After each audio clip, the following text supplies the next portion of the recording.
Manchester United are unrecognizable, not because they signed new players, not because of a massive transfer window, not because of a cultural revolution, but because one man simplified everything. Michael Carrick returned to Manchester United in early 2026 and immediately stripped away the complexity, the choreography, the tactical overload. And within weeks, United went from hesitant and confused to fast, direct, and devastating. Players who looked lost are now playing on instinct. Defenders who were caught in two minds are now aggressive and decisive. Attackers who were isolated are now creating unplayable dilemmas for opponents. What changed? The system, the structure, the simplification. By the end of this video, you'll understand exactly how Carrick transformed United by returning to fundamentals. You'll see the tactical blueprint that unlocked this squad. And you'll discover why sometimes the best innovation is removing the noise. But first, subscribe to Cyberboot right now, because we're about to break down one of the most dramatic tactical transformations in modern football. Let's expose how Carrick changed everything. Manchester United's recent resurgence under Michael Carrick is a masterclass in tactical simplification. Following the transition away from Ruben Amorim's management in early 2026, the club has rapidly pivoted from a complex, heavily choreographed system to a streamlined, highly effective brand of instinctive football. And the results speak for themselves. United look like a completely different team, faster, more confident, more dangerous. But the fascinating part? Carrick didn't reinvent the wheel. He didn't introduce some revolutionary new tactic. He didn't bring a complex pressing system from Germany or a possession-based philosophy from Spain. He did something far simpler and far more effective. He removed the friction. Because modern football has become obsessed with complexity. Managers try to control every movement, every rotation, every pressing trigger. And for elite players who have spent their entire careers playing on instinct, this creates cognitive overload. They're not playing football anymore. They're processing instructions. And in a sport where split-second decisions determine success or failure, that hesitation is fatal. Carrick recognized this immediately, and he made a decision that seemed almost too simple. Return to the fundamentals. The 4-2-3-1. Zonal pressing. Defined roles, clear responsibilities. And by removing the tactical noise, he unlocked a squad that was drowning in complexity. Today, we're going to break down exactly what Carrick changed, and why it worked so perfectly. Let's start with the problem Carrick inherited. Because to understand why simplification worked, you first need to understand what was broken. Prior to January 2026, Manchester United's tactical setup relied on a fluid back three system with heavy positional rotations. On paper, this sounds progressive, modern, tactically sophisticated. But in practice, it created severe cognitive overload on the pitch. What is cognitive overload? Cognitive overload happens when players are forced to process too much information in too little time. In football, you have fractions of a second to make decisions. Do you press? Do you hold your position? Do you pass? Do you dribble? When the system is simple, these decisions are instinctive, automatic, based on years of muscle memory. But when the system is complex, when there are multiple options, multiple rotations, multiple triggers, players start hesitating. They're not playing on instinct anymore. They're thinking, processing, calculating, and that split second of hesitation can destroy a transition. The clearest example of this was the fullbacks, Diogo Dalot and Luke Shaw. In the previous system, they were frequently caught in two minds. Do they invert into midfield? Do they press high? Do they hold their shape within the defensive grid? All three options were theoretically correct, depending on the phase of play, depending on where the ball was, depending on what the opposition was doing, but trying to process all of that in real time created paralysis. Dalot would start inverting, then stop. Shaw would press, then hesitate, and drop back. The result? United's defensive shape was constantly broken. Gaps everywhere. No cohesion. And it wasn't just the fullbacks. Midfielders didn't know when to press and when to hold. Attackers didn't know when to run and when to stay. Everyone was caught processing data instead of playing football. This is the hidden cost of tactical complexity. It looks sophisticated in pre-match presentations. It looks impressive in tactical analysis videos. But on the pitch, it slows everything down. And Carrick saw this immediately. By stripping away the massive instruction manual, he removed the friction that was slowing the team down. He allowed elite athletes to rely on their natural reflexes and muscle memory. And the transformation was instant. Now, let me ask you, do you think modern football has become too complicated? Or is tactical complexity necessary at the highest level? Drop your answer in the comments. Because this is the fundamental debate in football right now. So what did Carrick actually change? The formation? He returned to a classic 4-2-3-1. Now, the 4-2-3-1 isn't revolutionary. It's not new. It's been around for decades. But that's exactly the point. This is a shape ingrained in almost every modern player since academy football. You don't need to teach professional footballers how to play 4-2-3-1. They've been playing it since they were teenagers. This is what we call a restoration model. Carrick isn't reinventing the wheel. He's restoring something that already works. But the formation is only part of the story. The pressing system changed too. Instead of disjointed, individual pressing, where one player chases the ball while everyone else holds their position, United now utilize a compact, collective zonal press. What does this mean practically? When one player triggers the press, the rest of the unit squeezes the space behind him. Nobody is chasing the ball individually. Everyone is compressing space collectively. This prevents the gaping holes that appeared under the previous system. Because when one player presses alone and gets bypassed, the entire defense is exposed. But when the entire unit presses together, even if one player is beaten, there's always someone covering behind. The other key tactical adjustment is funneling opposition attacks wide.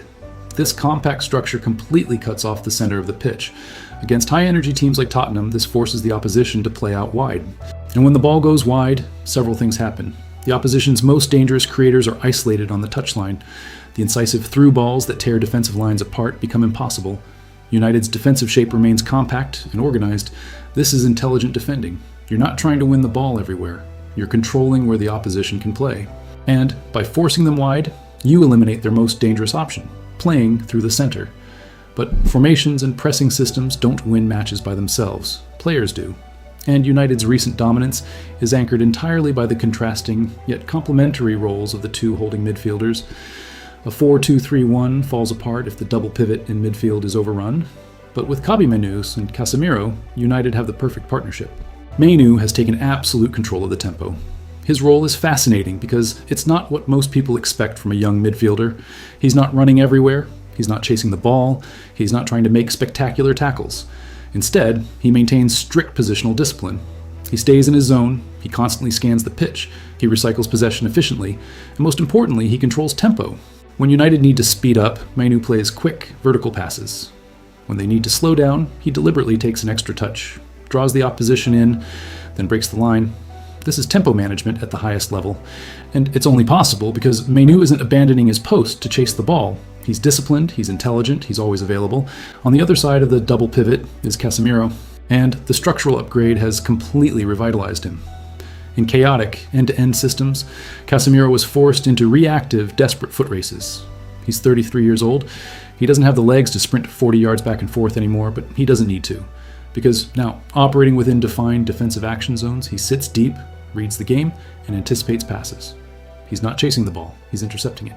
He operates as a pure anchor, which provides the foundational security the team needs.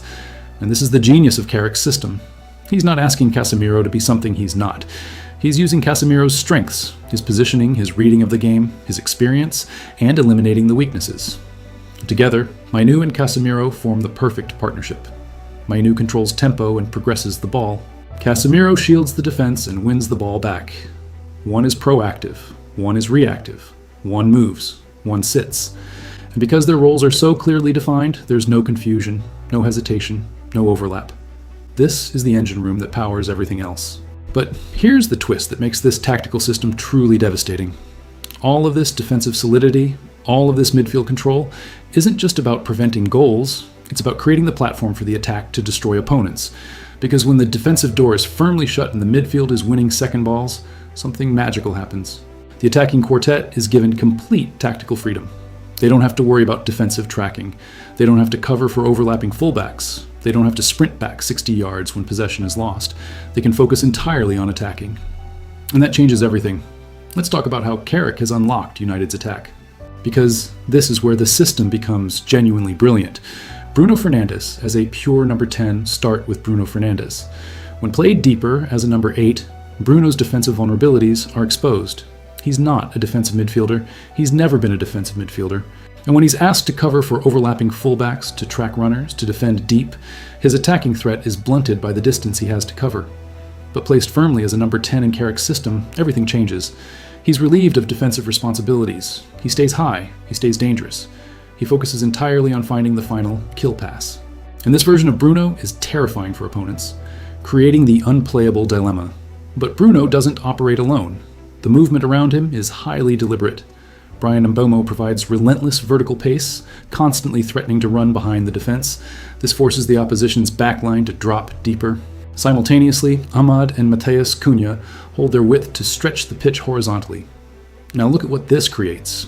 If center backs track Mbomo's runs, they leave acres of space for Bruno Fernandes to operate. If they step up to press Bruno, Mbomo is already running into the space behind them.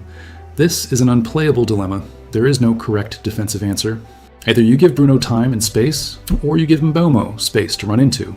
Both options result in United creating high-quality chances. The width provides the space, and the width from Ahmad and Cunha is crucial. By holding their positions wide, they stretch the opposition's defensive line horizontally. This creates massive gaps in the center, and those gaps are exactly where Bruno operates. This is tactical intelligence at the highest level. Every movement has a purpose. Every position creates a problem for the defense. Because the players aren't thinking about complex rotations or defensive tracking, they can focus entirely on creating these attacking dilemmas. Now, let me ask you, is this simplified attacking system better than the complex possession-based approaches we see at City or Arsenal?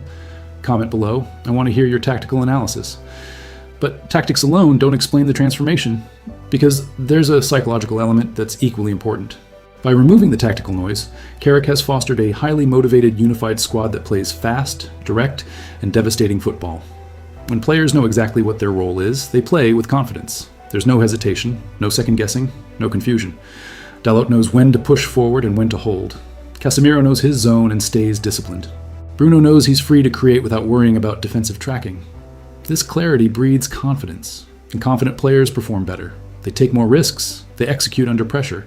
The system has also created unity. Because everyone understands their role, everyone trusts their teammates.